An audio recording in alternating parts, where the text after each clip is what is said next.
So guys, গরমের মধ্যে এরকম স্বস্তির বৃষ্টি পড়া মানে একটা আনন্দকর বিষয়। মানে এত প্রচণ্ড গরমের মধ্যে হঠাৎই নিম্নচাপের ফলে এত ঝমঝমে বৃষ্টি শুরু হয়েছিল।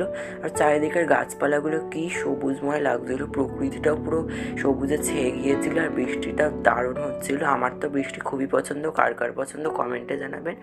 যেরকম পুরো অন্ধকার হয়ে গেছিলো মেঘে, এটা মা ক্যাপচার করেছে পুরোটা। ভিডিও পছন্দ ছিল লাইক সাবস্ক্রাইব করবে আর ফেসবুক থেকে ফলো করে দিও। তারপর আমি পড়তে বসেছিলাম, যেহেতু আমার আজকে পড়া ছিল আর ভাবছিলাম পড়তে যাবো কী করে। একটু অঙ্ক প্র্যাকটিস করছিলাম পুরো ওয়েদারটা এনজয় করতে করতে। আর মাকে বলছিলাম এই ওয়েদারটা দেখাতে।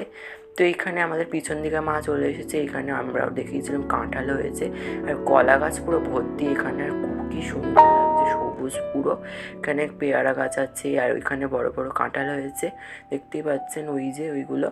আর এগুলো আমাদের এবছর একটা দুটো খাওয়া হয়েছিল, ভীষণ মিষ্টি ছিল। বাইরে দেখা হচ্ছে।